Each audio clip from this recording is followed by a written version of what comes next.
महाराष्ट्रातल्या प्रत्येक कॉलेजमध्ये गेलं तर उपस्थितीमध्ये 70% प्रमाण मुलींचं आहे आणि मुलं 30% पेक्षा कमी आहेत. हे मान्य आहे? आणि त्यामुळे आता समाजामधला एक वेगळा प्रॉब्लेम असा लक्षात येतो की आपल्या मुली अतिशय चांगल्या सक्षम झालेल्या आहेत, कमवत्या झालेल्या आहेत, वैचारिकदृष्ट्या सक्षम झालेल्या आहेत, पण त्यांना त्यांच्या तोडीस तोड साथीदार मिळत. बरं बोलण्यापेक्षा खरं बोला, काय ते कळेल. मग त्या मुलीने धडधडीत उभी राहील सांगितली, सर पीजीला ऍडमिशन घेण्याचं एकमेव कारण असं आहे की जोपर्यंत शिक्षण चालू आहे तोपर्यंत स्थळ बघितलं जात नाही.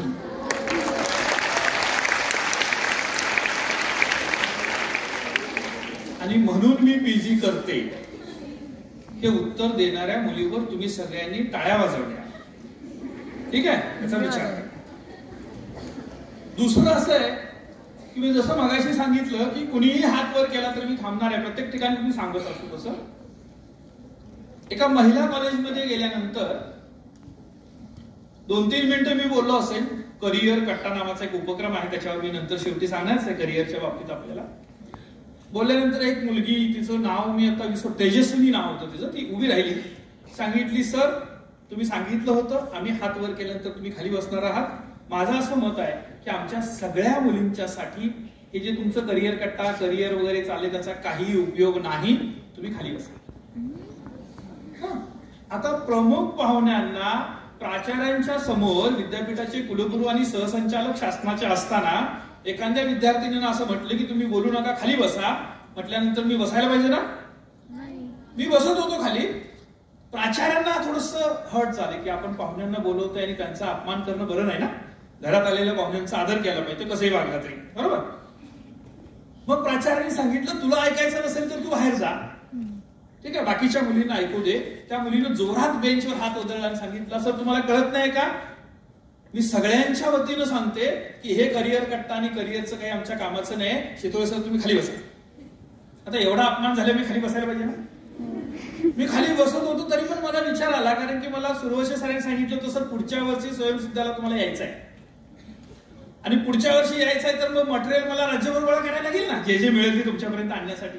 कोणी विचारलं की तुम्हाला का नाही करायचंय, का ऐकायचं नाही? त्यावेळेला त्या मुलीने सांगितलं, सर आम्ही सगळ्या मुली ज्या हॉलमध्ये बसलेल्या 700 मुली होत्या त्यावेळेला, ह्या सगळ्या मुलींचं कन्फर्म ठरलेलं आहे 100% एम्प्लॉयबिलिटी असणारा DBM नावाचा कोर्स आम्ही करणार आहोत.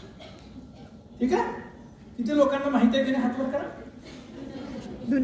काही लोकांना माहिती आहे. ठीक आहे, कॉमर्स मध्ये एक डिप्लोमा इन बिझनेस मॅनेजमेंट नावाचा कोर्स आहे. पण मला प्रश्न असा पडला की सगळ्या मुली एका वेळेला ते का करतील? कारण आपल्याकडे बघा आयटीला ऍडमिशन का वाढलेत आता? कोरोना नंतर लक्षात आलं आयटीला चांगले होतं, BSc कॉम्प्युटर सायन्स, BCA, त्याच्यात फार्माला ऍडमिशन वाढले कारण त्यांना वाटते की तिथे जॉब मिळतोय. असं एका कॉलेजमधल्या 750 मुली DBM करतात, हा सारा संशोधनाचा प्रश्न होता. आणि मी तिला विचारलं की का एकदम सगळेजण करताय, एवढी प्लेसमेंट आहे का अमरावती भागामध्ये? आणि मग आमची GS कॉलेज खामगावची प्रतिनिधी कुठे बसली? तिथं बसली का? तर तिकडं प्लेसमेंट बघितले आपल्याकडं, तर ते मी विचारलं की एवढ्या प्लेसमेंट आहेत का, सगळेजण DBM करताय? त्यावेळेला त्या मुलीने सांगितलं, सर 100% प्लेसमेंट आहे. आपण बोलतोय कशावर? 21व्या शतकातील महिला सबलीकरणावर, या विषयावर बोलतोय आपण. एक शासनाच्या प्रतिनिधींच्या समोर चाललेला कार्यक्रम, 750 मुली बसलेल्या आहेत आणि त्या मुलीने सांगितली की DBMच्या कोर्सला 100% प्लेसमेंट आहे. म्हटल्यानंतर मी म्हटलं ठीक आहे, कार्यक्रम झाल्यानंतर हिला भेटूया आणि एक्स्ट्रा माहिती घेऊ, कारण आपल्याला बारामतीला गेल्यानंतर शारदानगरला स्वयंसिद्धामध्ये येणाऱ्या राज्यभरातल्या मुलींच्या समोर हे मांडता येईल. आणि नंतर ज्या वेळेला त्या मुलीला बसत असताना मी शेवटचा प्रश्न विचारला, जो विचारायला नको पाहिजे होता, की DBMचा फुल फॉर्म काय? गरजेचं आहे ना? तिनं सगळ्यांच्या समोर जोरात ओरडून सांगितलं, TY BCom ची विद्यार्थिनी DBM करणार आहे म्हणजे काय करणार आहे? धुनी भांडी मॅनेजमेंट करणार आहे.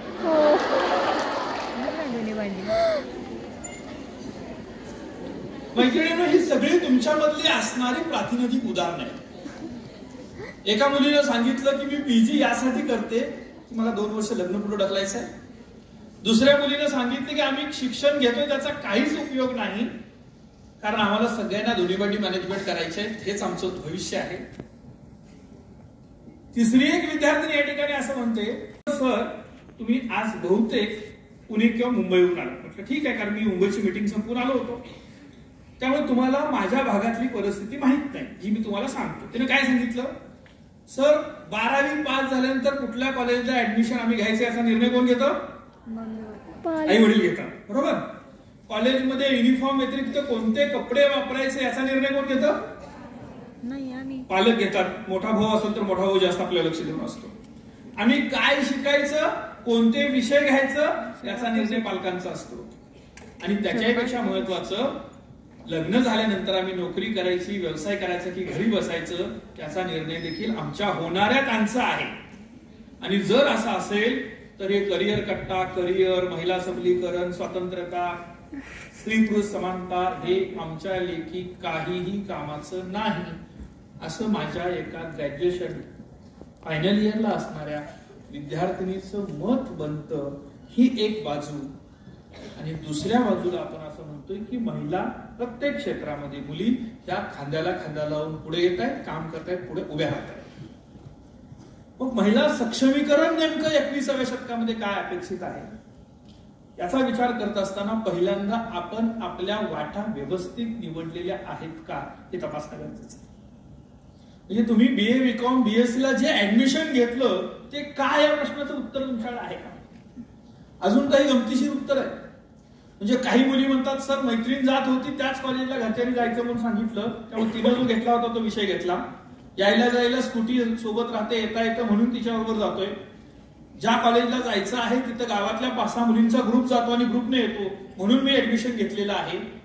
ही प्रमाण कमी असेल, काही मुलींनाही पटणार नाही. माझ्या पुण्यातल्या, मुंबईतल्या ज्या मुली आल्या त्या, सर ऐसा कुछ होता है क्या? ऐसा कुछ नहीं होता. आता आम्ही निर्णय घेतो ते चालतं, बरोबर. तर तुम्ही निर्णय घेता ते चालतं, ते प्रमाण फार कमी आहे. आणि मग हे सगळी बंधनं आपल्याला असताना आपण कसं सक्षमीकरण जगायचं किंवा करायचं हा प्रश्न आहे. मी निगेटिव्ह अजिबात बोलत नाही, लक्षात. पण तरुणाईला या गोष्टी थोड्याशा जर समजल्या तर लाईफ इज ब्युटिफुल, मजाच मजा. आणि ए मध्ये सगळं सक्सेस होतं असं नाही. म्हणजे तुम्हाला जर आज तुम्ही इथून घरी जात असताना ठरवत असाल की मला IAS ऑफिसर व्हायचंय, करायचंय, मला MPSC करायचंय, मला रेल्वेत जायचंय, मला पोस्टात जायचंय, जे काही तुमची जॉब सिलेक्शन असेल ते, तर ते किती वयापर्यंत करायचं आहे.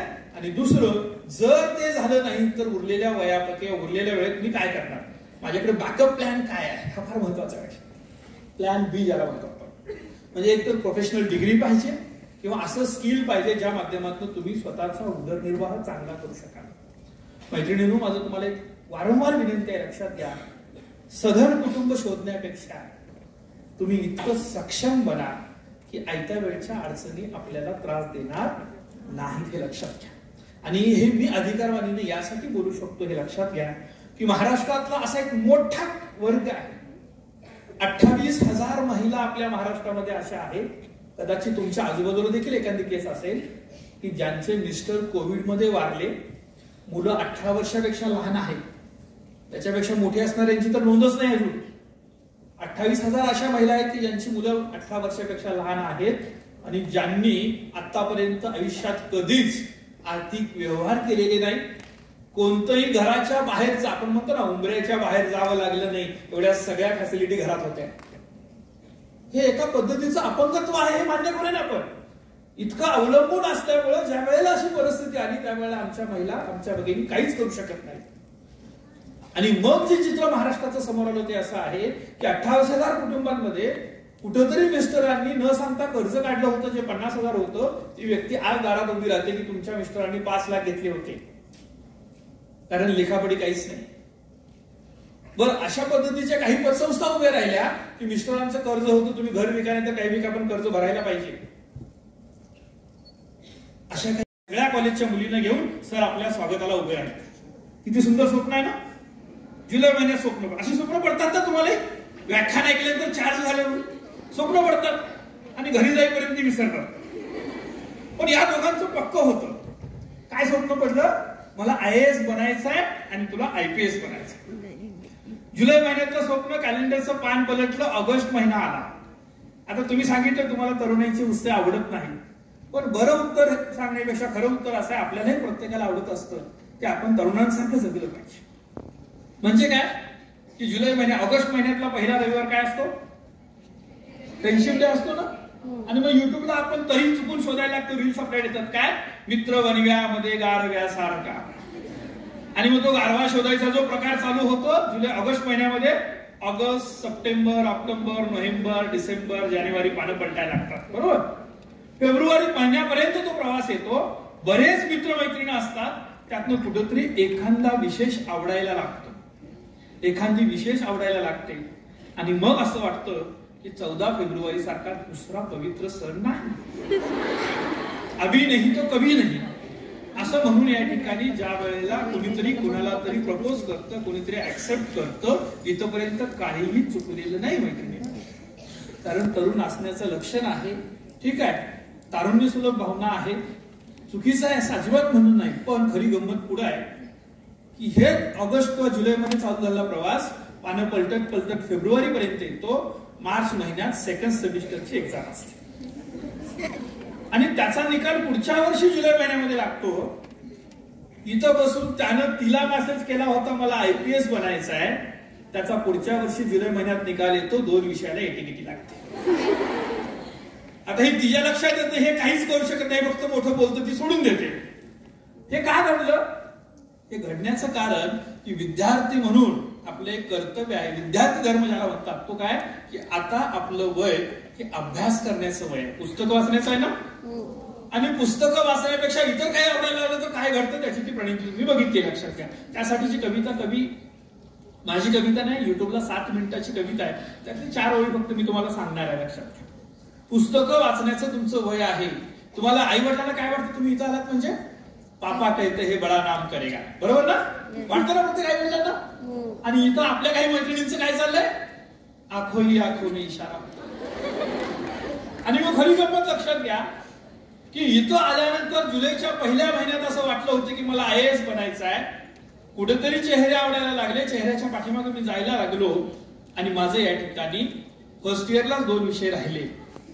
आणि मग त्यावेळेला हे घडू नये म्हणून तुमच्या जबाबदारीची जाणीव करून देणारी 21व्या शतकातील प्रत्येक युवकांची जबाबदारी असणारी, सक्षमीकरणाचा पाया असणारी एक कविता सांगणारी जबाबदारी निश्चित करण्यात. त्याची 4 ओळी फक्त सांगतो. कवी काय म्हणतो बघा, कशाला वाचला चेहरा पुस्तके वाचणाऱ्याने. आता वय तुमचं काय, पुस्तक वाचण्याचं वय आहे.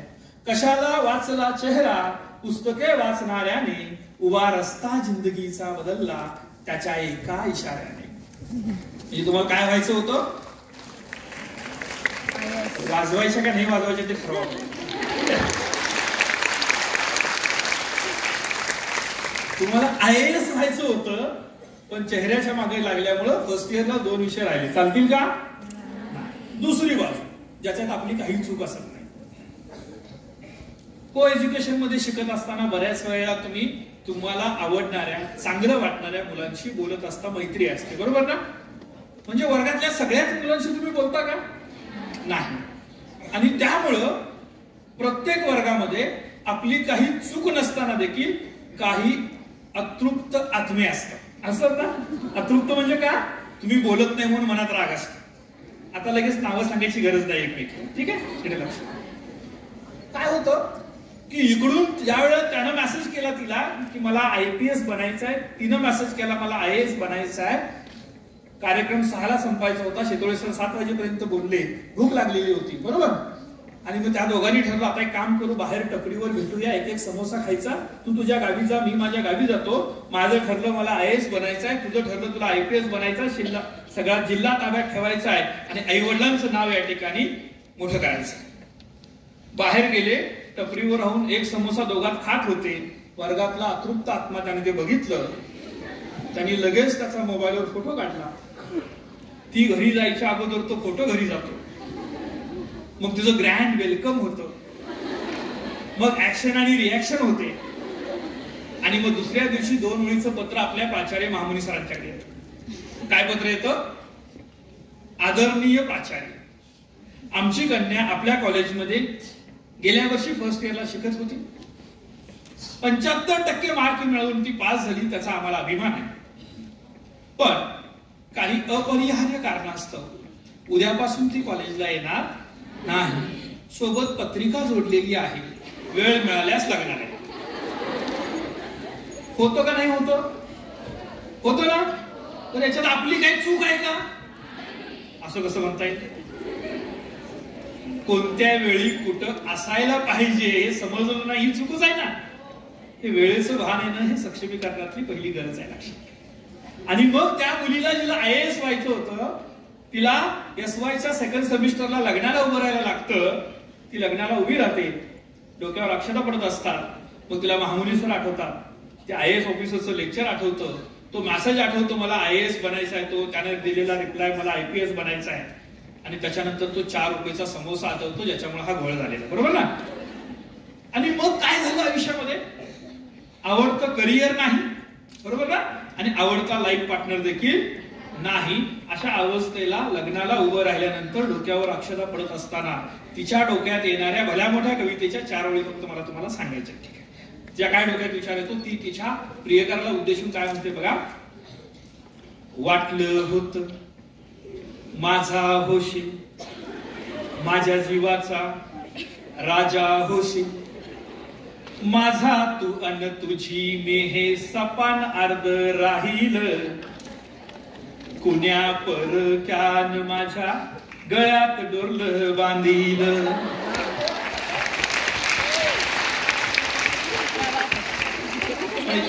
दोन्ही प्रसंग टाळ्या वाजवण्यासारखे अजिबात नाही, बरोबर ना?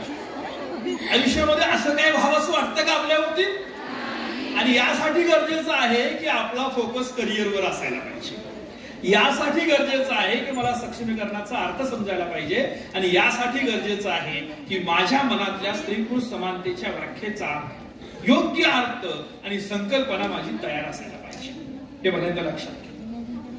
आणि मग बऱ्याच वेळेला मर्यादा ही तुमची ताकद बनते, हे लक्षात घ्या. मर्यादा ही ताकद बनते. मी काय सांगते तुम्हाला की तुमची असणारी एखादी मर्यादा ही तुमची ताकद बनू शकते, फक्त तो बघण्याचा दृष्टिकोन असायला पाहिजे. समस्या मांडणाऱ्यांपेक्षा समस्या सोडवणारे नेहमीच इतरांना आवडत असतात, बरोबर ना? तुम्हाला सारखं प्रश्न मांडणारे आवडतात का सोल्युशन देणारे आवडतात? सोल्युशन देणारे आवडतात. रडत राहू मैत्रीण आहे का तुम्हाला? तुम्ही रडत राहू समजतं म्हणजे काय? की तुला काही तिच्या चेहऱ्याकडे बघितलं असं वाटतं जगातल्या सगळ्या अडचणी तिला आलेल्या, नेहमी चेहऱ्यावर 7:30 वाजलेले असतात. ती समोरनं जरी आली तरी तुमच्या बैठाम तिला जाऊ दे म्हणता ना, तिची कटकट चालू होईल. अशा मैत्रिणीपासून लांब राहायला पाहिजे. आणि दुसरी एक मैत्रीण असते काय, ती असं एकदम एनर्जेटिक वाटते, बरोबर? ती कधी प्रॉब्लेम सांगतच नाही, प्रॉब्लेमवर तुझ्याकडे उत्तर. बघा, रडत राहू आणि जुगाडू याच्यातला फरक सांगतो. रडत राहू मैत्रिणी या ठिकाणी आली, बस स्टॉपवर आली, तोपर्यंत बस निघून गेली. तिच्या तोंडात येणार पहिलं वाक्य काय? आपलं नशीबच सुटतंय. तिची इच्छा होती तो एज्युकेशन मध्ये शहरातल्या मोठ्या कॉलेजमध्ये, आई वडिलांनी सांगितलं शारदानगरच्याच कॉलेज जायचं, डिसिप्लिन चांगलं आहे, शिक्षण चांगलं मिळतं, शिस्त राहते, तिथंच जायचं. मैत्रिणी लगेच म्हणते आपलं नशीबच सुटतंय. इथं आल्यानंतर महामुनी सरांच्याकडे गेली की सर मला हिस्ट्री विषय पाहिजे. सरांनी सांगितलं हिस्ट्रीचे ऍडमिशन फुल झालेले आहे. आर्ट्स मुद्दाम घेतो सर, आर्ट्स आपल्याला चालू नाही ना.